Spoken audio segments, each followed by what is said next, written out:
Guys, this is Neha Sharma and आज मैं अपनी इनऑर्गेनिक की फर्स्ट क्लास ले रही हूँ जिसमें मैं आप लोगों के साथ डिस्कस करने वाली हूँ ट्रेंड्स। टॉपिक हमने बेसिकली लिया है। ट्रेंड से डेफिनेटली क्वेश्चंस आने पक्के होते हैं। सो हम from 11th first chapter two 12th and chapter तक जाएंगे एंड मैं इसमें आपको ब्लॉक वाइज बताऊंगी जिससे कि if you are an 11th aspirant तो तब भी आपको बेनिफिट होगा, if you are in 12th तब भी होगा and if you are a dropper then आपकी तो बल्ले बल्ले हो जाएगी। ठीक है, so guys let's get started. सबसे पहले देखो, अगर हम बात करें एस ब्लॉक में मेल्टिंग पॉइंट और बॉइलिंग पॉइंट, मेल्टिंग पॉइंट और बॉइलिंग पॉइंट जो होता है ग्रुप 1 के लिए। ग्रुप 1 क्या होते हैं? ग्रुप 1 कहाँ लिखो, यहाँ लिखती हूँ। ग्रुप 1 होते हैं हमारे पास लीना की रब से फरियाद, this is our group 1। Leena की रब से फरियाद, ठीक है, लीना की रब से फरियाद। एंड ग्रुप 2 में क्या आता है? ग्रुप 2 में आ जाता है बेटा मांगे कार स्कूटर बाप राजी, दिस इज आवर ग्रुप 2। क्या है ये? बेटा मांगे कार स्कूटर बाप राजी। ठीक है, सो ये हमारे ग्रुप 1 ग्रुप 2 हो गए। अब अगर ग्रुप 1 में हम बात करें, चाहे वो मेल्टिंग पॉइंट हो चाहे वो बॉइलिंग पॉइंट हो, मेल्टिंग पॉइंट और boiling point down the group जब जाएंगे तो हमेशा क्या होगा? डिक्रीज होगा। Melting point and boiling point decreases on moving down the group. इसका मतलब क्या हुआ? इसके लिए जो ऑर्डर बनेगा हमारे पास वो क्या बनेगा? सबसे ज्यादा lithium, sodium, potassium, rubidium, caesium, francium.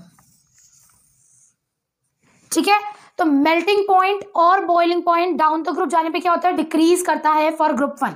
अब ये ऑर्डर देख के ऐसे घबरा नहीं जाना ये क्या दे दिया, बस सीधे सीधे ये याद रखना है, मेल्टिंग पॉइंट और boiling point down the group decrease करता है। ओके, देन अगर हम ग्रुप 2 की बात करें, ये ग्रुप 1 था, ग्रुप 2 की बात करें, अगर हम मेल्टिंग पॉइंट की बात करेंगे तो ग्रुप 2 में भी जो मेल्टिंग पॉइंट होता है वो डाउन द ग्रुप क्या होता है? डिक्रीज करता है, लेकिन जो मैग्नीशियम होता है उसका सबसे कम चला जाता है, वो सबसे नीचे आ जाता है। ठीक है, सो इसके लिए अगर मैं ऑर्डर की बात करूं तो क्या आएगा? सबसे ज्यादा हो जाएगा बेटा, फिर मांगे तो सबसे लास्ट में जा रहा है। कंडीशन क्या है? मैग्नीशियम लीस्ट, तो वो नहीं लिखेंगे। बेटा मांगे कार स्कूटर बाप राजी एंड फिर ये सबसे नीचे मैग्नीशियम। तो मेल्टिंग पॉइंट जो होता है ग्रुप 2 के केस में डाउन द ग्रुप जाने पे डिक्रीज करता है, लेकिन मैग्नीशियम का सबसे कम हो जाता है। ठीक है, देन उसके बाद on moving to boiling point. अब देखो बॉइलिंग पॉइंट जो है ये थोड़ा अटपटा सा ऑर्डर दिख रहा है। इसके लिए क्या मैंने किया था, मैंने मेरे हैंड मूवमेंट्स को देखना, मैंने अपने हाथों के मूवमेंट से इसको लर्न करा था। देखो कैसे, सबसे ज्यादा तो है बेटा, बेटा मांगे कार स्कूटर बाप राजी। क्या बोला मैंने? बेटा, स्टार्ट बेटा से, सबसे ज्यादा बेटा, बेटा फिर बड़ा सा जंप, मांगे कार स्कूटर बाप राजी। समझ आया? नहीं आया? देखो मैं बताती हूँ, आ जाएगा, कोई बात नहीं। ये ऐसा कुछ है, सबसे पहले यहाँ पे बेटा सबसे ज्यादा है। ठीक है, यहां से जंप करेंगे तो मांगे, बेटा मांगे, फिर छोटू सा जंप करेंगे तो कार, फिर एक पीछे जंप करेंगे स्कूटर, फिर आगे को जंप कर जाएंगे तो बाप, फिर राजी। तो पहले यहां से यहां बड़ा सा जंप करा, सबसे पीछे चले गए तो मांगे, फिर छोटा जंप करा तो कैल्शियम Ca, फिर उसके बाद थोड़ा छोटा जंप करा तो स्ट्रॉन्शियम, फिर आगे की तरफ बड़ा जंप कर दिया तो बेरियम, फिर रेडियम। इसको एक बार ध्यान से देखो, मैंने तो हाथ के मूवमेंट से ऐसे याद करा था। बेटा मांगे कार स्कूटर बाप राजी, बेटा मांगे कार स्कूटर बाप राजी। ठीक है, एक और बार देखो, बेटा मांगे कार स्कूटर बाप राजी। एक बार यूं हाथ करा, फिर यू यू, फिर यू यू, यूं हाथ करा, यू यू, यू यू। ठीक है, सो बहुत अच्छी ट्रिक है, इसको ध्यान से एक बार फॉलो करना, थोड़ा सा एग्जामिन करना, अंडरस्टैंड करने का ट्राई करना, आपको डेफिनेटली आ जाएगा। ठीक है, सो ये हमने एक बात करी थी, ये किसके लिए है? This is for boiling point of group 2। ठीक है, अब हम बात करते हैं डेंसिटी। देखो डेंसिटी जो होती है वो यूजुअली डाउन द ग्रुप आने पे क्या होती है? इंक्रीज करती है। डेंसिटी डाउन द ग्रुप आने पे क्या होती है? इंक्रीज करती है। लेकिन अगर हम यहाँ पर बात करेंगे तो यहाँ पर क्या हो रहा है? यहाँ पर एक्सेप्शनली एक केस आ रहा है जहाँ पे सोडियम की डेंसिटी ज्यादा होती है पोटेशियम की डेंसिटी से, ये चीज बस याद रखनी है। बाकी डेंसिटी डाउन द ग्रुप जाने पे क्या होती है, इंक्रीज करती है। तो ऐसे तो देखा जाए तो डाउन द ग्रुप जाने पे इंक्रीज करिए तो पोटेशियम नीचे है, तो पोटेशियम की ज्यादा होनी चाहिए थी, लेकिन विद एक्सेप्शन सोडियम की जो डेंसिटी होती है वो ज्यादा होती है एज कंपेयर टू पोटेशियम। ठीक है, अब उसके बाद यहाँ पर हम देखें for group 2, this is for group 1। अगर मैं ग्रुप 2 के लिए बात करूं तो ग्रुप 2 में क्या दिया है, डेंसिटी जो होती है, अब ये भी बहुत अटपटा सा ऑर्डर लग रहा है, इसके लिए क्या मैंने सोचा बस ये याद रखना है, ये वाली चीज। Let me use another colour of pen, ये यूज करो, ये वाली चीज बस याद रखनी है डेंसिटी के लिए कि कैल्शियम तक तो डेंसिटी डिक्रीज होती है, उसके बाद इंक्रीज होना शुरू होती है। कैल्शियम तक जब नीचे जाते हैं, ये देखो यहाँ से गए डिक्रीज, यहाँ से गए डिक्रीज, अब यहाँ से गए तो ये इंक्रीज इंक्रीज सबसे ज्यादा इंक्रीज। तो देखो सबसे ज्यादा फिर रेडियम आ गया, फिर बेरियम आ गया, फिर स्ट्रोंशियम आ गया। सिंस यहाँ तक क्या था, डिक्रीज था, ये डिक्रीज हो रही थी, यहाँ से आगे क्या हो गया, इंक्रीज हो गया। तो इतने वाले पोर्शन के लिए ये देखो ये चीज हो गई, इसके लिए होगी। तो कैल्शियम तक डिक्रीज करती है, उसके बाद इंक्रीज करती है। ग्रुप 2 की डेंसिटी की बात करेंगे तो कैल्शियम तक डिक्रीज करती है, उसके बाद इंक्रीज करती है। ठीक है, ओके। उसके बाद ई नॉट वैल्यू की बात करेंगे तो देखो ई नॉट जो होता है पोटेंशियल होता है ये हमारा, इसके लिए पूरी एक इलेक्ट्रोकेमिकल सीरीज है जो मैं आपको रिडॉक्स में पढ़ाऊंगी, बट उससे पहले मैं आपको थोड़ी सी बता देती हूँ जिससे कि आपका काम यहाँ पे चल जाए। सो कहाँ पर हम लिखे इसको, यहाँ लिख लेते हैं, ये होती है लिकबा सरकाना मग अल मंजन। तो ये क्या है, ली क बा सर काना मग अल मन जन। So this is our electrochemical series. और अगर हम स्टैंडर्ड ई नॉट की बात करेंगे तो वो सबसे ज्यादा होता है, इसका हाईएस्ट होता है। मतलब जब आप ऐसे जाओगे तो ये क्या होगा, डिक्रीज करेगा, डाउन द ग्रुप जाने पे डिक्रीज करेगा। ठीक है, ई नॉट की बात हो रही है, किसकी बात हो रही है, ई नॉट स्टैंडर्ड जो होता है ना इलेक्ट्रिक पोटेंशियल, उसकी बात हो रही है। सो देखो लिक बा सरकाना मगल मंजन, लिक बा सरकाना मगल मंजन, क्या बोला मैंने, लिक बा सरकाना मगल मंजन, लिक बा सरकाना मग अल मंजन, लिक बा सरकाना मग अल मंजन। फिर इसके आगे और भी बड़ी है, पूरी इलेक्ट्रोकेमिकल सीरीज में आपको याद करा दूंगी, बट मैं वो आपको अभी नहीं बता रही हूँ, फालतू में कंफ्यूजन क्रिएट हो जाएगी। तो पहले इतना याद रख लो बस, लिकबा सरकाना मगल मंजन, लिकबा सरकाना मगल मंजन। ठीक है, सो ये है। तो अब हम यहाँ देख लेते हैं इसका ट्रेंड कैसा है। सो अगर हम ग्रुप 1 की बात करेंगे, ये 1 के लिए है, ये 2 के लिए है। सो 1 के लिए बात करेंगे तो ये चीज है।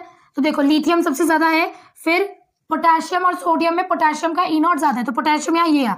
अब रुबीडियम और सीजियम ये आपको याद रखना पड़ेगा, ये इलेक्ट्रोकेमिकल सीरीज में हम मेंशन नहीं करते सिंस ये थोड़े रेयर मेटल्स होते हैं इसलिए।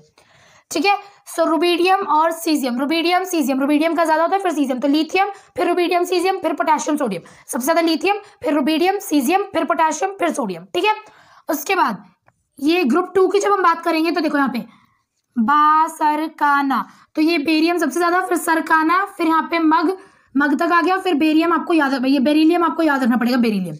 ठीक है, अब एक चीज जो मुझे लगता है कि नीट 2021 में शायद पूछा जा सकता है वो क्या है कि ऐसा कौन सा एलिमेंट है ग्रुप 2 का जिसकी ई नॉट की वैल्यू बेरियम के इक्वल है।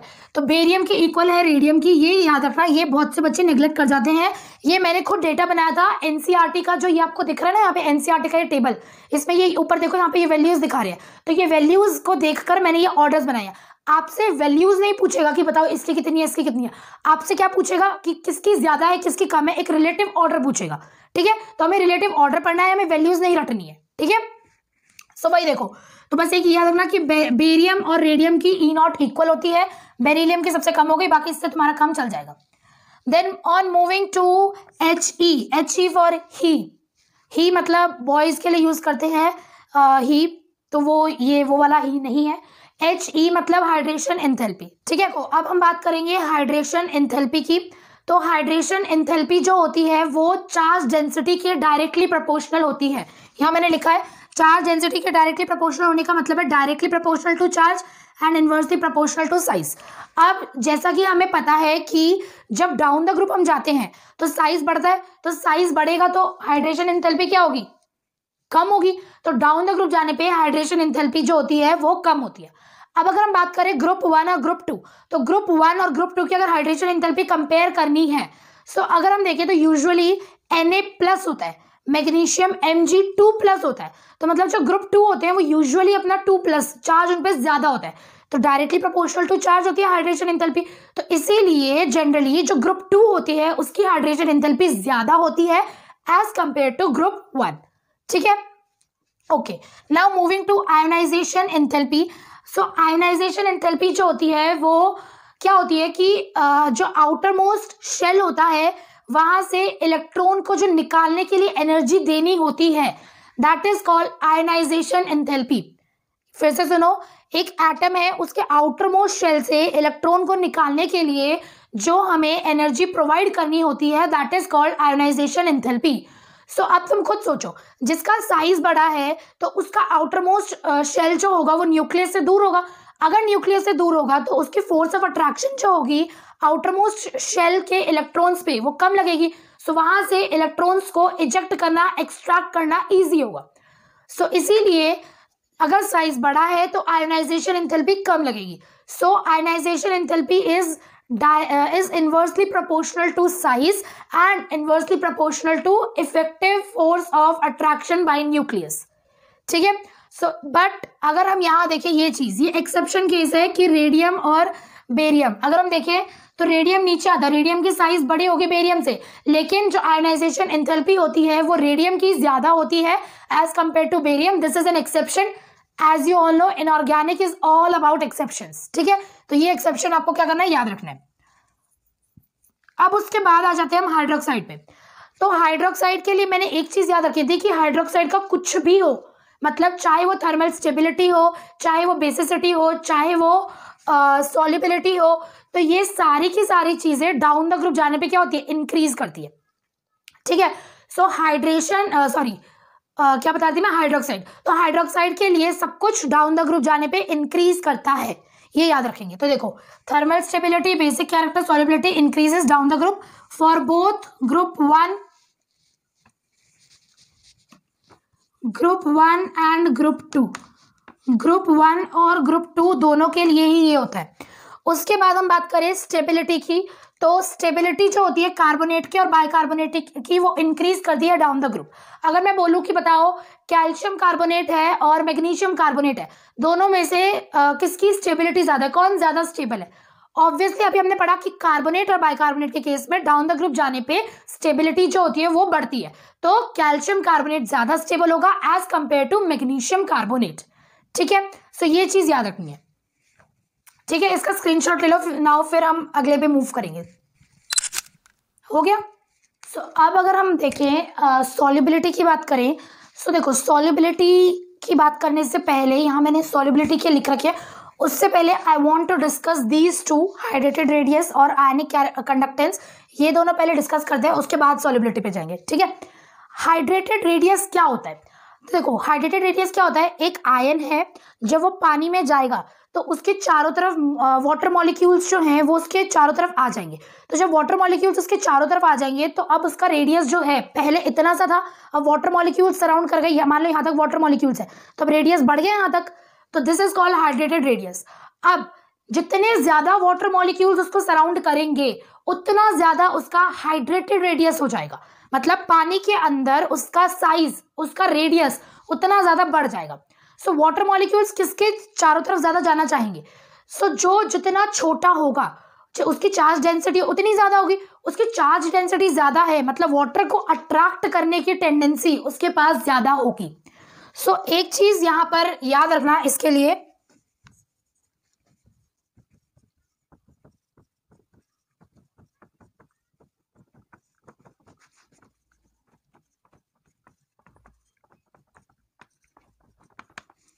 ये चीज है ना, जो बाहर छोटा है वो अंदर बड़ा है, मतलब क्या हुआ, अंदर किसके अंदर, inside water, NH2O, inside water.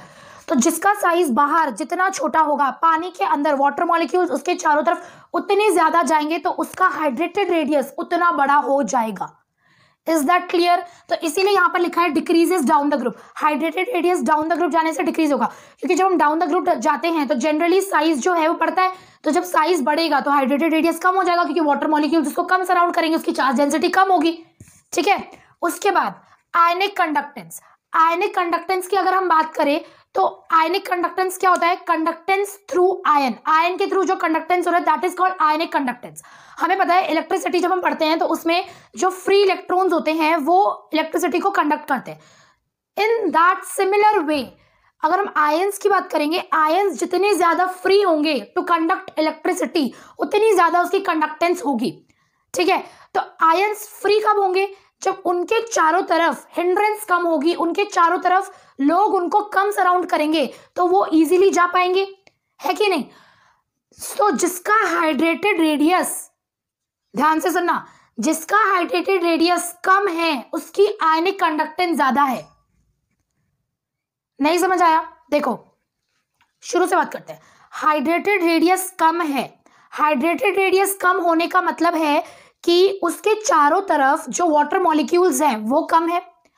अब यही तो चाहिए, अगर वाटर मॉलिक्यूल्स चारों तरफ कम है देन वो इजीली वहां से जा पाएगा, उसकी मोबिलिटी ज्यादा हो जाएगी, तो कंडक्टेंस भी तो बढ़ गई। ठीक है, सो वही है। तो आयनिक कंडक्टेंस जो होता है वो इंक्रीज करता है डाउन द ग्रुप। जैसे जैसे हम ग्रुप में नीचे जाएंगे साइज बढ़ेगा तो हाइड्रेटेड रेडियस कम होगा, हाइड्रेटेड रेडियस कम होगा तो उनके चारों तरफ हिंड्रेंस कम होगी, मोबिलिटी ज्यादा होगी तो कंडक्टेंस भी ज्यादा होगी।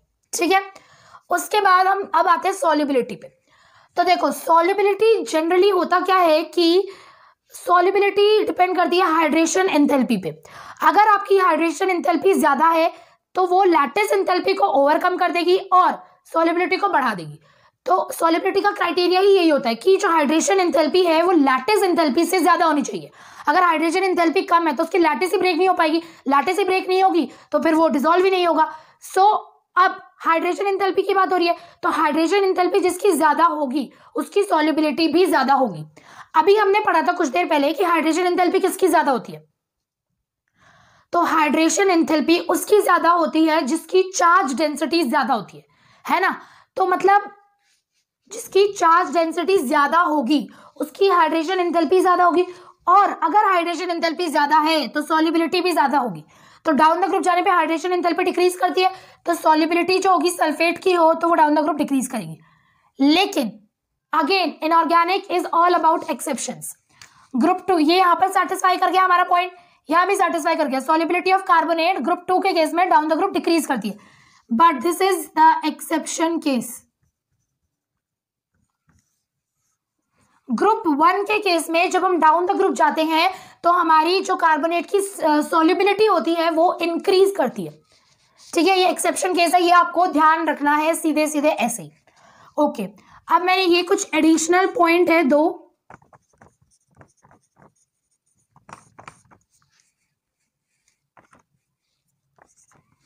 एक ही डी आता है ना एडिशन में, तो ओहो अम्मा एडिशन है।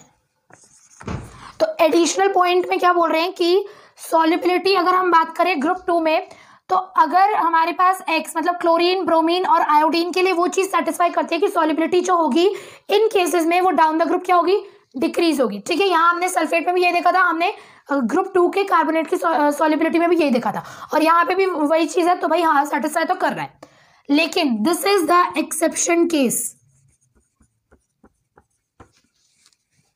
यहां पर ये नोट बहुत अच्छा नोट है, इसको याद रखेंगे, 50 पैसे का नोट है ये। सो देखो, in case of fluorine solubility increases down the group. अगर ग्रुप 2 की बात हो रही है, ये सिर्फ ग्रुप 2 के लिए। ग्रुप 2 में अगर फ्लोरीन है तो फ्लोरीन के साथ सॉल्युबिलिटी इंक्रीज करेगी डाउन द ग्रुप, लेकिन BeF2 जो है उसकी सॉल्युबिलिटी हाईएस्ट होगी। ठीक है, सो यहाँ पे बहुत सारे सेवरल फैक्टर्स इंक्लूड होके ये बनता है, तो हम फैक्टर्स की बात करेंगे नहीं, सीधे सीधे हम याद रखेंगे। ठीक है, सो BeF2 की सॉल्युबिलिटी हाईएस्ट होगी, फ्लोरीन के साथ ग्रुप 2 इंक्रीमेंट शो करता है सॉल्युबिलिटी का, लेकिन BeF2 हाईली सॉल्युबल होगा। ठीक है गाइस, सो आई होप आपको ट्रेंड्स अच्छे लगे एस ब्लॉक के। अब नेक्स्ट मैं और भी ट्रेंड्स लाने वाली हूँ, तो बस बने रहे ऐसे ही और बस अच्छे से करो यार, हो जाएगा। इनऑर्गेनिक मुझे भी टफ लगी थी, बट जैसे करवा रही हूँ वैसे कर लोगे तो तुम्हारा काम भी बन जाएगा। You will rock in the exam. So thank you and bye bye.